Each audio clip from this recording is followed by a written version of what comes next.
మా సోదరుడు రేవూరి ప్రకాష్ రెడ్డి గారు ప్రజాపాలన ప్రగతి బాట కార్యక్రమాన్ని ఏర్పాటు చేసి ఈ కార్యక్రమంలో నాతో పాటు ముఖ్య అతిథులుగా వరంగల్ ఉమ్మడి జిల్లా ఇన్ఛార్జ్ మంత్రివర్యులు సోదరులు పొంగులేటి శ్రీనివాసరెడ్డి గారిని, మా సోదరీమణి మీ అభిమాన నాయకురాలు శ్రీమతి సీతక్క గారిని, అదేవిధంగా సహచర మంత్రివర్గ సభ్యులు మిత్రులు అట్లూరు లక్ష్మణ్ గారిని, అదేవిధంగా శాసన మండలి సభ్యులు పిసిసి అధ్యక్షులు సోదరులు మహేష్ కుమార్ గౌడ్ గారిని, అదేవిధంగా స్థానిక పార్లమెంట్ సభ్యులు సోదరిమణి డాక్టర్ కావ్య గారిని, అదేవిధంగా మహబూబాబాద్ పార్లమెంట్ సభ్యులు మిత్రులు బలరాం నాయక్ గారిని, అదేవిధంగా మిత్రులు సోదరులు రాజ్యసభ సభ్యులు వేం నరేందర్ రెడ్డి గారిని, అదేవిధంగా పెద్దలు మాజీ మంత్రివర్యులు ఉప ముఖ్యమంత్రిగా పనిచేసిన అనుభవం ఉన్న శాసనసభ్యులు కడియం శ్రీహరి గారిని, అదేవిధంగా సోదరులు శాసనసభ్యులు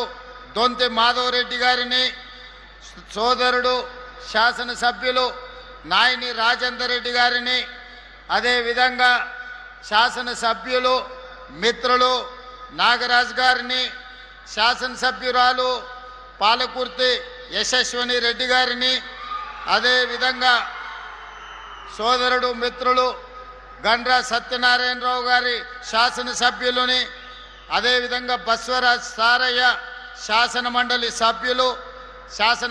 సభ్యులు శంకర్ నాయక్ గారిని, శాసనసభ్యులు డాక్టర్ మురళీ నాయక్ గారిని, డాక్టర్ విప్ రామచందర్ నాయక్ గారిని, అదేవిధంగా జిల్లా రాష్ట్ర మహిళా అధ్యక్షురాలు సోదరిమణి ఎర్రబల్లి స్వర్ణ గారిని, మాజీ మేయర్ గుండు సుధారాణి గారిని, సిరిసిల్ల రాజయ్య గారిని, మాజీ పార్లమెంట్ సభ్యులు సోదరులు కుసురుపాష గారిని, దయాసాగర్ రావు గారిని, వివిధ కార్పొరేషన్లకు సంబంధించిన చైర్మన్లు, ప్రజాప్రతినిధులు, పార్టీ ప్రతినిధులు, ప్రభుత్వ అధికారులు, వేలాదిగా తరలి వచ్చిన మా పరకాల శాసనసభ నియోజకవర్గం నుంచి వచ్చిన మా సోదర సోదరీమణులందరికీ కూడా మనస్ఫూర్తిగా అభినందనలు, కృతజ్ఞతలు. ఈనాడు పరకాల శాసనసభ నియోజకవర్గ పరిధిలో ప్రజాపాలన ప్రగతి బాట కార్యక్రమంలో వేలాది మంది మా ఆడబిడ్డల్ని పాల పిట్టల్లాగా ఇక్కడికి వచ్చిండ్రంటే మళ్ళోసారి వచ్చే ఎన్నికల్లో కూడా మా ప్రకాష్ అన్న అత్యధిక మెజారిటీతో ఇక్కడి నుంచి మీరు ఆశీర్వదిస్తారని చెప్పి నాకు సంపూర్ణమైన విశ్వాసం, నమ్మకం కలిగింది. ఈరోజు అనుభవం కలిగిన రేవూరి ప్రకాష్ రెడ్డి గారు ఈ ప్రాంత శాసనసభ్యుడిగా ఎన్నిక కావడం వల్ల మీ ప్రాంత సమస్యలు తెలిసిన వాడిగా ఈ ప్రాంతాన్ని అభివృద్ధి చేయాలన్న ఆలోచనతో పదే పదే సంబంధిత శాఖ మంత్రులతోనే కాదు, ప్రత్యక్షంగా నన్ను ఎన్నోసార్లు వారు వస్తూ వారే రాకుండా మా పార్లమెంట్ సభ్యురాలు కావ్యమ్మని, కడియం శ్రీహరి గారిని కూడా తోడు తీసుకొని వస్తుంటాడు నా మీద ఒత్తిడి చేయడానికి, ఈ పరకాల శాసనసభ నియోజకవర్గాన్ని అభివృద్ధి చేయడానికి. వారి ఆలోచన మేరకు, వారి విజ్ఞప్తి మేరకు ఈనాడు 424 కోట్ల రూపాయలతోని పరకాల శాసనసభ నియోజకవర్గంలో వివిధ అభివృద్ధి కార్యక్రమాల ఏర్పాటును ఈరోజు మనం ప్రారంభించుకోవడం జరిగింది. అదేవిధంగా వారి చెక్ డ్యాంల గురించి, మినీ స్టేడియం గురించి, ఇండోర్ స్టేడియం గురించి వివిధ అభివృద్ధి కార్యక్రమాలకు కూడా వారి విజ్ఞప్తి చేసిండ్రు. నేను ఇన్ఛార్జ్ మంత్రి శ్రీనివాసరెడ్డి గారికి సూచన చేసిన నివేదికలు తెప్పించి ఈనాడు ఆ అభివృద్ధి కార్యక్రమాలను కూడా మీకు మంజూరు చేయడం జరుగుతుంది అని చెప్పి నేను ఈ సందర్భంగా విజ్ఞప్తి చేస్తున్నా. మిత్రులారా, వరంగల్ జిల్లా ఈ ప్రాంతానికి ఒక గొప్ప చరిత్ర ఉన్నది, ఒక చైతన్యం ఉన్నది, పోరాట స్ఫూర్తి ఉన్నది. రాణి రుద్రమ నుంచి మొదలు పెడితే సమ్మక్క సారలమ్మ వరకు, అదేవిధంగా రుద్రదేవుడి నుంచి మొదలు పెడితే రామప్ప దేవాలయం, 1000 స్తంభాల గుడి, ఈ ప్రాంతంలో అభివృద్ధికి, ఈ ప్రాంతంలో పోరాట పటిమకు ప్రతీకలు. అదేవిధంగా స్వతంత్రం వచ్చిన తర్వాత కూడా ఇక్కడున్న వాళ్ళను చూడండి. ఈ ప్రాంతం నుంచి ప్రాతినిధ్యం వహించిన వాళ్ళు ప్రొఫెసర్ జయశంకర్ గారు కావచ్చు, లేకపోతే దాశరథి గారు కావచ్చు, ఎంతోమంది ఈ ప్రాంతంలో ప్రజాప్రతినిధులుగా రాణించిన వాళ్ళే కాదు, ప్రజా జీవితంలో ప్రజల కోసం సర్వం ఒడ్డిన వాళ్ళ ప్రాంతం ఈ కాకతీయ సామ్రాజ్యం, ఈ ఓరుగల్లు కోట. ఈ ప్రాంతంలో ప్రజలకు చైతన్యం ఉన్నది, ప్రజలకు ఆలోచన ఉన్నది, ప్రజలు ప్రజా సమస్యల కోసం పోరాడే శక్తి ఉన్నది. ఎప్పుడైతే ప్రజల చేత ఎన్నుకోబడ్డ ప్రజాప్రతినిధులు మేం ప్రభువులము, మేము మనుషుల కంటే అతీతులం, మేము దేవుళ్ళమని భావిస్తారో, దేవుళ్ళుగా భావించి ప్రజల మీద ఆధిపత్యం చెలాయించాలి, ఈ ప్రజల్ని అణిచివేయాలా అనుకున్న ప్రతి సందర్భంలో ఈ వరంగల్ గడ్డ మీద చైతన్యంతో వాళ్ళను గోతి తీసి బొందబెట్టి ఒక చైతన్యాన్ని చూపించిన ప్రాంతం ఈ వరంగల్ ప్రాంతం. ఆనాడు విర్రవీగిన వాళ్ళు, అధికారంలో ఉన్నప్పుడు పోలీసుల చేత దాడులు చేయించిన వాళ్ళు, చివరికి భార్యాభర్తలు మాట్లాడుకుంటుంటే టెలిఫోన్ సంభాషణలు విన్న వాళ్ళు, ఇక ఎప్పటికీ అధికారం మాదే, మమ్మల్ని ఓడించేవాడు లేడు అని విర్రవీగిన వాళ్ళను యశస్విని ఒక చిన్న అమ్మాయి 50,000 ఓట్లతోని బండకేసి కొట్టింది. రాజకీయాలలో కొండ, కాకలు తీరిన బండ అన్నాడు. కానీ మీ ఆడబిడ్డ ఒక్క దెబ్బ కొడితే బండ పక్కన 2 ముక్కలైంది. ఇది ఈ ప్రాంతంలో ఉన్న చైతన్యం. ఈ గెలుపు నాదో యశస్వినిదో కాదు, ఈ గెలుపు మీది. మీలో ఉన్న చైతన్యం, మీలో ఉన్న భావ ఆవేశం ఈనాడు ఈ ప్రాంతంలో 12 సీట్లకు 10 సీట్లను గెలిపించి ఈరోజు ప్రజాపాలన ప్రభుత్వాన్ని ఏర్పాటు చేసింది.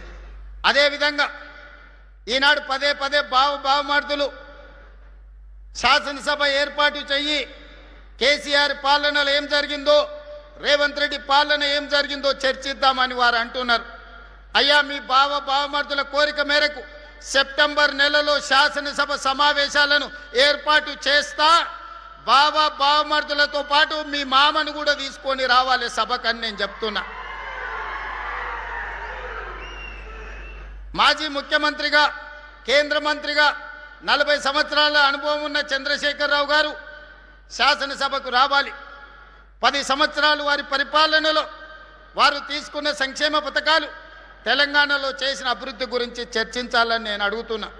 అదేవిధంగా 2 సంవత్సరాలలో మన ప్రభుత్వం, ప్రజాప్రభుత్వం తీసుకొచ్చిన సంక్షేమ పథకాలు, చేస్తున్న అభివృద్ధి కార్యక్రమాలతో పాటు వారు మనకు వారసత్వంగా అందించిన 8,11,000 కోట్ల రూపాయల అప్పుకు అసలు మిత్తిగా ప్రతి సంవత్సరం 75,000 కోట్ల రూపాయలు ఈరోజు మనం కడుతున్నాం. ఈ అప్పుల భారం మనం మోస్తున్నాం. మా అక్కలు ఆలోచన చేయాలి. ఆనాడు తెలంగాణ రాష్ట్రం రాకముందు సంవత్సరానికి మన అసలు మిత్తి కలిపి 6,500 కోట్ల రూపాయల భారం ఉంటే, తెలంగాణ రాష్ట్రం వచ్చిన తర్వాత చంద్రశేఖరరావు గారు నాకు ప్రభుత్వాన్ని అందించిన తర్వాత ప్రతి నెల 7,500 చొప్పున సంవత్సరానికి 75,000 కోట్ల రూపాయలు ఆయన చేసిన అప్పులకు, తప్పులకు ఈరోజు నేను పాయమాలు కడుతున్నా. అనుభవం తక్కువైనా, వయసు చిన్నదైనా, మీకు మాట ఇచ్చిన మాట నిలబెట్టుకోవాలి. ఇచ్చిన మాట నిలబెట్టుకోవడానికి అవసరమైతే మట్టిలో కలిసినా సరే మాట తప్పేది లేదు, మడమ తిప్పేది లేదు అని ఈనాడు మీకోసం రోజుకు 18 గంటలు నిరంతరం పనిచేస్తున్నాం. ఏ రోజైనా 32 నెలల్లో 3 గంటలైనా నేను సెలవు తీసుకున్న సందర్భం ఉన్నదా? మీరు ఒక్కసారి ఆలోచన చేయండి. ఇవాళ 8,11,000 కోట్ల రూపాయల అప్పు, 1,00,000 కోట్లు పెట్టి కట్టిన కాళేశ్వరం కాస్త కూలిపోయి కూలేశ్వరం అయినా, కృష్ణా గోదావరి నదుల్లో నీళ్లను తరలించి దేశంలోనే వరి ఉత్పత్తిలో మొదటి స్థానం సాధించి రైతులు పండించిన పంట ఒక్క వరి ధాన్యాన్ని కొనుక్కోవడానికే ఈ 30 నెలల్లో 90,000 కోట్ల రూపాయలు రైతులకు చెల్లించినాం. ఇది మన ప్రభుత్వం ఇందిరమ్మ పాలనలో రైతులను ఆదుకున్న మాట వాస్తవం కాదా? అదేవిధంగా ఆనాడు ₹1,00,000 రుణమాఫీ అన్నాడు, 4 విడతలు అన్నాడు, అసలు మిత్తి నేనే కడతా అన్నాడు. చివరికి మన చేతిలో అప్పు నెత్తి మీద చిప్ప మిగిలిచ్చిపోయిండు. 2 సార్లు మోసగించిండు. లక్ష అని ₹1 కూడా ఈరోజు అప్పులు తీరువలే, ఇచ్చినాయని మిత్తికే సరిపోయినాయి. కానీ నేను ఎన్నికలప్పుడు మీకు మాట ఇచ్చిన ₹2,00,000 వరకు రైతుకు రుణమాఫీ చేస్తా అని మొదటి సంవత్సరంలోనే 25 లక్షల మంది రైతాంగ కుటుంబాలకు 20,617 కోట్ల రూపాయలు మీ ఖాతాలలో వేసి దేశంలోనే రైతు రుణ విముక్తి కలిగిన రాష్ట్రంగా తెలంగాణ రాష్ట్రాన్ని నెంబర్ 1గా నిలబెట్టడం జరిగింది. ఇదే కాదు, ఆనాడు రైతు భరోసా పథకంలో ఎకరకు 10,000 ఆయన ఇస్తే దాన్ని పెంచి ఈనాడు ఎకరకు 12,000 సంవత్సరం చొప్పున 32 నెలల మన ప్రభుత్వంలో 36,000 కోట్ల రూపాయలు రైతు భరోసా నిధులు రైతుల ఖాతాలో వేసి ఇది రైతు రాజ్యమని ఈరోజు దేశానికే చాటి చెప్పినాం. 9 రోజుల్లో 9,000 కోట్ల రూపాయలు రైతుల ఖాతాలో వేసిన చరిత్ర దేశ చరిత్రలోనే లేదు. ఉచిత కరెంటు కోసం కాంగ్రెస్ వస్తే కరెంటు ఉండదు, కాంగ్రెస్ వస్తే రైతులు ఆత్మహత్యలు చేసుకుంటారని చెప్తే కాంగ్రెస్ వచ్చిన 32 నెలల్లో వ్యవసాయానికి ఉచితంగా ఇచ్చే విద్యుత్కు 30,000 కోట్ల రూపాయలు ఈరోజు రైతుల ఉచిత విద్యుత్ కోసం రాష్ట్ర ప్రభుత్వం భారం మోసింది. మొత్తంగా రైతుల కోసం 1,70,000 కోట్లు ఈ 30 నెలల ప్రభుత్వంలో రైతుల కోసం ఖర్చు పెట్టినాం. వ్యవసాయం దండుగ నుంచి వ్యవసాయాన్ని పండుగగా మార్చి రైతును రాజును చేస్తామని చెప్పినాం. ఈనాడు రైతు సంతోషంగా మన రాష్ట్ర ప్రభుత్వంలో ఉన్నాడు. ఆనాడు ఆయన ఏమన్నాడు, వరి వేసుకుంటే ఉరి వేసుకున్నట్టే అన్నాడు. నేనన్నా వరి వేసుకోండి, చివరి గింజ వరకు కొంటాను, 500 రూపాయల బోనస్ ఇస్తా అని చెప్పిన. ఇవాళ సన్న ఓట్లు పండించిన ప్రతి రైతుకు 500 రూపాయల బోనస్ ఇస్తున్నా. ఎకరకు 25 క్వింటాల నుంచి 30 క్వింటాలు ప్రతి పంటకు పండిస్తే 12,500 నుంచి 15,000 రూపాయలు అదనంగా ఈనాడు వరి పండించే రైతులకు బోనస్ ఇచ్చిన మాట వాస్తవం కాదా? ఇక్కడున్న రైతులకు తెలియదా అని నేను అడుగుతున్నా. వరంగల్ రైతాంగం చైతన్యమైనోళ్ళే కదా, మీరు క్యాలిక్యులేటర్ తీసుకొని లెక్కలు చెయ్యండి. రైతులకు మనం బోనస్ ఇచ్చిన మాట వాస్తవం కాదా? అదేవిధంగా ఆనాడు మహిళలు 5 ఏళ్ళు మంత్రివర్గంలో మంత్రులు లేరు. మంత్రి అయినా, ఎంపీ అయినా, ఎమ్మెల్సీ అయినా, ఎమ్మెల్యే అయినా, ఏ పదవైనా కేసీఆర్ బిడ్డకు తప్ప ఇంకొక ఆడబిడ్డకి ఇచ్చిన పాపాన బోలే. కానీ మన ప్రభుత్వం వచ్చిన వెంబడే 2 ఆడబిడ్డల్ని మంత్రులను చేసినాం. అదేవిధంగా స్వయం సహాయక సంఘాలు పావులా వడ్డీ అన్నారు, 0 వడ్డీ అన్నారు. మీకు గుండు సున్న పెట్టిండి అక్క. అక్కలందరూ ఈయన ఉన్నారు, సంఘంలో సభ్యులే కదా అక్క. నేను వచ్చినాక 60,000 కోట్ల రూపాయలు బ్యాంకుల లింకేజ్ ఇచ్చి మా సీతక్క మీకు 2,000 కోట్ల రూపాయలు మీ వడ్డీ కింద బ్యాంకు కట్టిందా లేదా? సీతక్క ఇక్కడనే ఉంది కదా, మీరందరు లబ్ధిదారులు, మా ఆడబిడ్డలు ఈయనే ఉన్నారు కదా, కండ్ల ముందళ్ళు ఉన్నారు కదా, ఇది నిజం కాదా అక్క? మీకు ఇందిరా భవనాలు ఇవ్వలేదా? 8,000 గ్రామాలలో మీరు మీ సంఘాలు కూర్చోవడానికి ఈ మధ్యలోనే భూ కేటాయింపులు, నిధుల కేటాయింపు జరగలేదా? హైటెక్ సిటీ పక్కన 1000 కోట్లతోని మీరు వ్యాపారాలు చేసుకోవడానికి మీకు కేంద్రాలు కేటాయించిన మాట వాస్తవం కదా? మీకు పెట్రోల్ బంకులు కేటాయించిన మాట వాస్తవం కదా? ఆర్టీసీ బస్సులు మీతో కొనుగోలు చేయించిన మాట వాస్తవం కాదా? ఇవాళ సోలార్ విద్యుత్ ఉత్పత్తి చేసే ఆధిపత్యాన్ని మీకు ఇచ్చిన మాట వాస్తవం కాదా? ఇవాళ మహిళలు బడులలో పిల్లలకు, మా అక్కలు బట్టలు కుట్టే వచ్చి ఉంటారు పిల్లలకి ఈసారి బడి బట్టలు, అవునా అక్క? ఎప్పుడన్నా కేసీఆర్ ఉన్నప్పుడు కుట్టినరా? ఇవాళ మీకు శిక్షణ ఇవ్వడమే కాదు, కుట్టు మిషన్లే కాదు, 27 లక్షల మంది పిల్లలకు బట్టలు కుట్టే ఉపాధి ఈరోజు మా అక్కలకు, మా ఆడబిడ్డల చేతికి అప్పచెప్పి పెత్తనం మీకు ఇచ్చిన మాట వాస్తవం కాదా? ఇలా ఒకటొక్కటిగా మా ఆడబిడ్డల్ని ఆర్థికంగా నిలబెట్టాలి. నగదు ఆడబిడ్డ చేతుల్లో ఉంటే ఇంట్లో పిల్లల చదువులకో, లేకపోతే అత్తామామ వైద్య ఖర్చులకో, ఇల్లు కట్టుకోవడానికో, సంసారం చక్కదిద్దుకోవడానికి ఉంటుందని ఆడబిడ్డల చేతుల్లో నగదు ఆడే విధంగా ఇవాళ చర్యలు తీసుకున్న మాట వాస్తవం కాదా? ఎక్కడైనా ఈ ప్రభుత్వంలో మీ తమ్ముడుగా, మీ అన్నగా, మీ రేవంత్ అన్నగా ఎక్కడైనా ఆడబిడ్డల కష్టం వస్తే చూస్తూ ఊరుకున్నానా? లేకపోతే మీకోసం కొట్లాడి మీకు నిధులు ఇచ్చి ఈరోజు మిమ్మల్ని అభివృద్ధి పదం వైపు నడిపిస్తున్నానా లేదా? ఆలోచన చెయ్యండి. ఇవాళ రక్త సంబంధం లేకపోయినా నా ఇంటి ఆడపడుచుగా సీతక్కకు అన్ని రకాలుగా అండగా నిలబడ్డ వాస్తవం కాదా? అదే రక్తం పంచుకున్న బిడ్డ కేసీఆర్ బిడ్డ కేటీఆర్ చెల్లెలు కల్వకుంట్ల కవితకు ఆస్తిలో భాగం ఇవ్వాల్సి వస్తుందని కష్టాలలో జైలుకు పోయి ఇంటికి వచ్చి నాకు కాస్త సాయం చేయంటే సాయం చెయ్యాల్సి వస్తుందని ఈ కర్కోటకుడు సొంత చెల్లెల్నే ఇంట్లో నుంచి బయటికి గెంటేసిన నీచమైన చరిత్ర తారక రామారావుది కాదా? ఒకసారి మా అక్కల్ని ఆలోచన చేయమంటున్నా.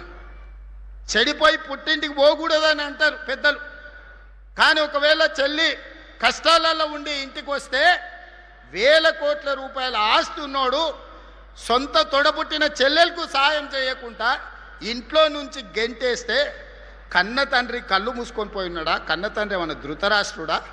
కొడుకును పిలిచి సలాకి కాల్చి వాత పెట్టి వంగబెట్టి ఈపుల మీద 4 గుద్ది సగం ఆస్తి బిడ్డకి ఇవ్వాలి కదా, కానీ ఇంట్లోకి వెళ్ళి బయటికి గెంటేసిండు. కానీ నేను మీ అందరినీ సొంత కుటుంబ సభ్యుల్లాగా ఇవాళ చూసుకుంటున్నానా లేదా? అంతెందుకు, ఆనాడు బతుకమ్మ చీరల కమిషన్లు కొట్టేస్తే ఆ ఇచ్చిన చీరలు ఎన్నడన్నా మీరు కట్టుకున్నారా అక్క? బతుకమ్మ చీరలు ఎన్నడన్నా కట్టుకున్నారా? పండుగ నాడైనా ఎన్నడైనా ఏడగట్టిరా చీరలు? పల్లి సేన వేసుకుంటే పందులు రాకుంటుండనికే బెదిరియనికే సేన్ల కాడ కట్టిరు. మొక్కజొన్నలు వేసుకుంటే పక్షులు తినకుంటుండనికే వాటిని బెదిరించనికే చీరలుగా ఆ చీర తీసుకుపోయి కట్టిరు. ఎన్నడన్నా ఒంటి మీద మా ఆడబిడ్డలు కట్టుకుర్రా? మరి ఇవాళ మీ సోదరుడు ఇందిరమ్మ చీరలు ఇస్తే, పాలపిట్ట రంగు చీరలు ఇస్తే వేలాది పాలపిట్టలు ఈ మీటింగులు వచ్చినాడు మా అక్కలందరూ ఆ చీర కట్టుకొని వచ్చారు. మీ తమ్ముడు పండుగ పూట మీకు పెట్టిన సారే కాదా ఈ చీర? ఈరోజు మీరు ఆశీర్వదించడానికి వచ్చిందంటే ఇంతకంటే నాకు మనసులో ఆనందం ఏముంటుంది? సోదరుడిగా నేను మీకు పెట్టిన చీరను సారె కింద భావించి ఈరోజు వేలాది మంది ఈ చీర కట్టుకొని మీరు ఇక్కడికి వస్తే నా ఆలోచన, మా సీతక్క విధానం ఈరోజు మీకు సహాయంగా నిలబడ్డ వాస్తవం కాదా? ఇదే కాదు, నిరుద్యోగ యువకులను ఇవాళ రెచ్చగొట్టాలని చూస్తున్నారు. ఉద్యోగ ఉపాధి నోటిఫికేషన్ల గురించి మాట్లాడుతున్నారు. ధర్నాలు నిరసనలు చేయమంటారు. 10 ఏళ్ళు ఉద్యోగాలు ఇవ్వలే, నోటిఫికేషన్లు ఇస్తే ప్రశ్న పత్రాలు బజార్లలో పల్లి బఠానీలలాగా అమ్ముకున్నారు. కోట్ల రూపాయలు సంపాదించుకున్నారు. పిల్లల ప్రాణాలు పోయినాయి. 10వ తరగతి పరీక్షలు నిర్వహించలేకపోయినారు. 12వ తరగతి పరీక్షలు నిర్వహించిన తప్పుడు విధానాలతో 27 మంది పిల్లలు ఆత్మహత్యలు చేసుకున్నారు. ఇక పబ్లిక్ సర్వీస్ కమిషన్ గ్రూప్ 1 పరీక్షలు అయితే 100 కోట్ల రూపాయలు సంపాదించుకున్నారు.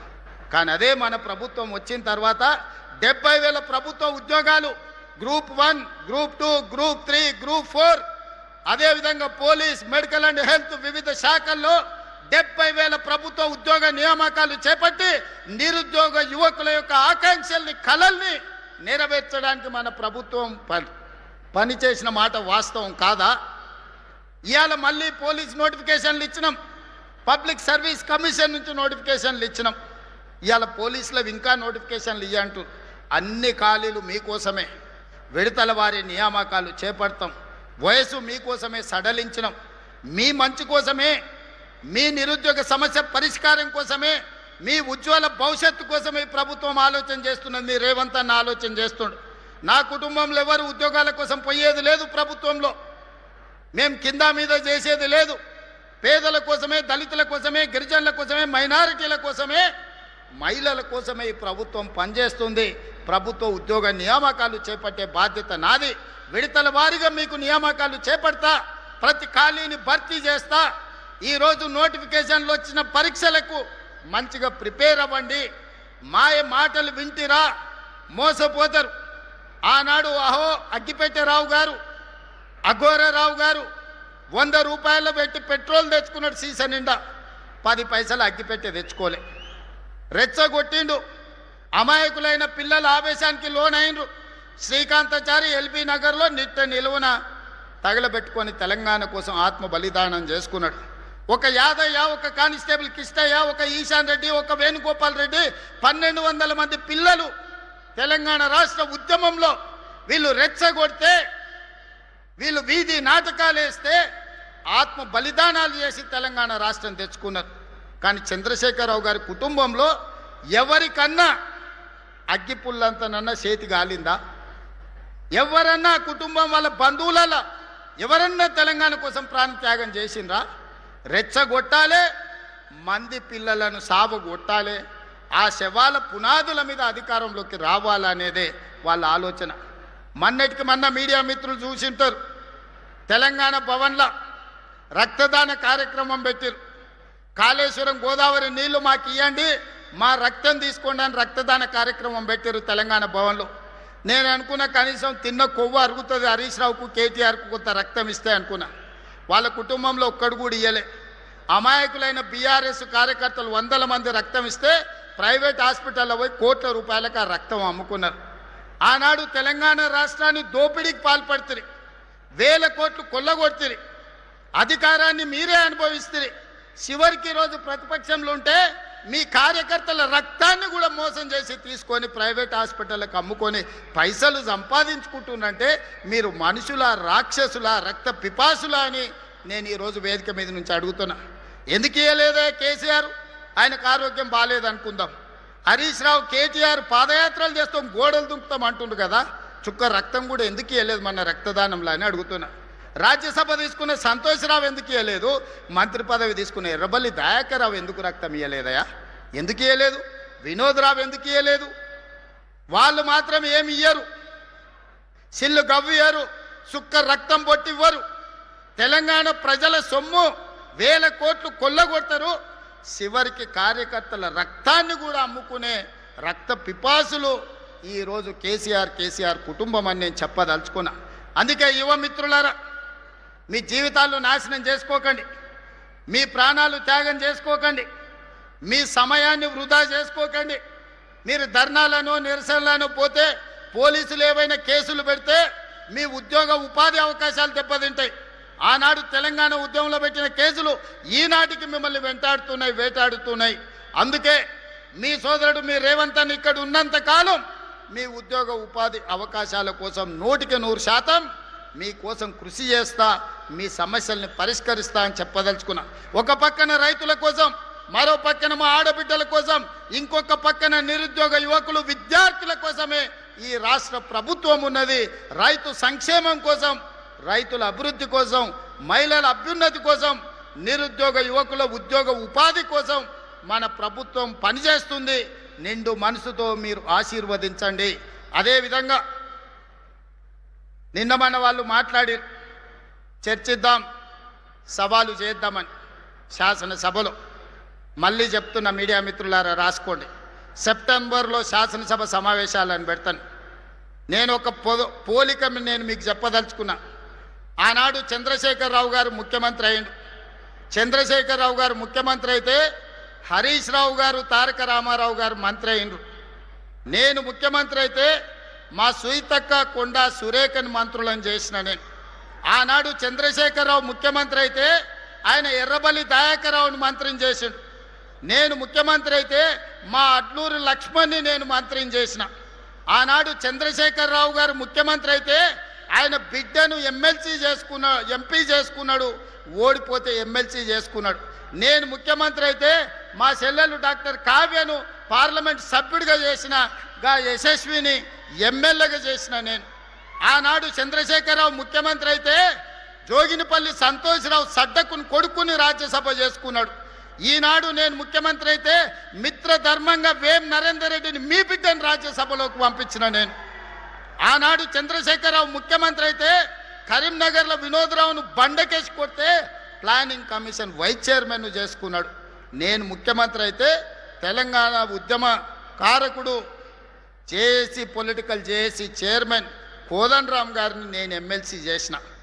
ఇవాళ మీరు పోల్చుకోండి, చూడండి. చంద్రశేఖరరావు చేసింది ఫ్యామిలీ జస్టిస్ అయితే నేను చేసింది సోషల్ జస్టిస్. చంద్రశేఖరరావు గారు ముఖ్యమంత్రి అయితే ఆయన కొడుకును కేటీఆర్ను కార్యనిర్వాహక అధ్యక్షుడిని చేసుకున్నాడు. నేను ముఖ్యమంత్రి అయితే మా సోదరుడు మహేష్ గౌడ్ను సోషల్ జస్టిస్లో కాంగ్రెస్ పార్టీ అధ్యక్షుడిని చేసిన. ఇవాళ మీరు చెప్పండి సోదరులారా, కేసీఆర్ అయితే కేసీఆర్ కుటుంబానికి లాభం. అదే కాంగ్రెస్ పార్టీ అధికారంలోకి వస్తే బీసీలకు, ఎస్సీలకు, ఎస్టీలకు, మైనారిటీలకు మీ కుసూర్ పాషా ఈరోజు ఈరోజు ఒక బలమైన బాధ్యతలు ఉన్నాడు. ఒక అజరుద్దీన్ ఈరోజు ఒక మంత్రిగా రాణిస్తున్నాడు. అందుకే ఈనాడు నేను స్పష్టంగా సవాల్ విసురుతున్నా.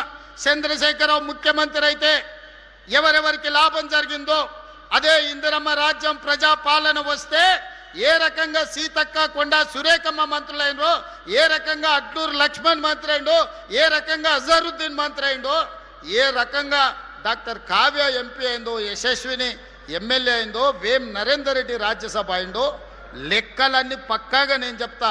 ప్రొఫెసర్ కోదండరామ్ ఏ రకంగా ఎమ్మెల్సీ అయిందో, ప్రొఫెసర్ జయశంకర్ గ్రామం రెవెన్యూ విలేజ్ ఏ విధంగా అయిందో నేను లెక్క చెప్తా. ఆ గ్రామానికి మా అన్న చెప్తున్నాడు 10 కోట్ల రూపాయలు డెవలప్మెంట్కి ఇచ్చినామని. ఆయన మాత్రం చింతమడకకి ఇచ్చుకున్నాడు. అవి కూడా ఇచ్చిండో కమిషన్లు కొట్టేసిండో నాకైతే తెలియదు. అందుకే ఈనాడు మిత్రులారా, ఇది ప్రజాపాలన. ఒకటొకటిగా సమస్యల్ని పరిష్కరించుకుంటున్నాం, మెల్లమెల్లగా కూడా తీసుకుంటున్నాం. ఈరోజు బోల్తా కొట్టిన బండిని పట్టాలు ఎక్కించినాం.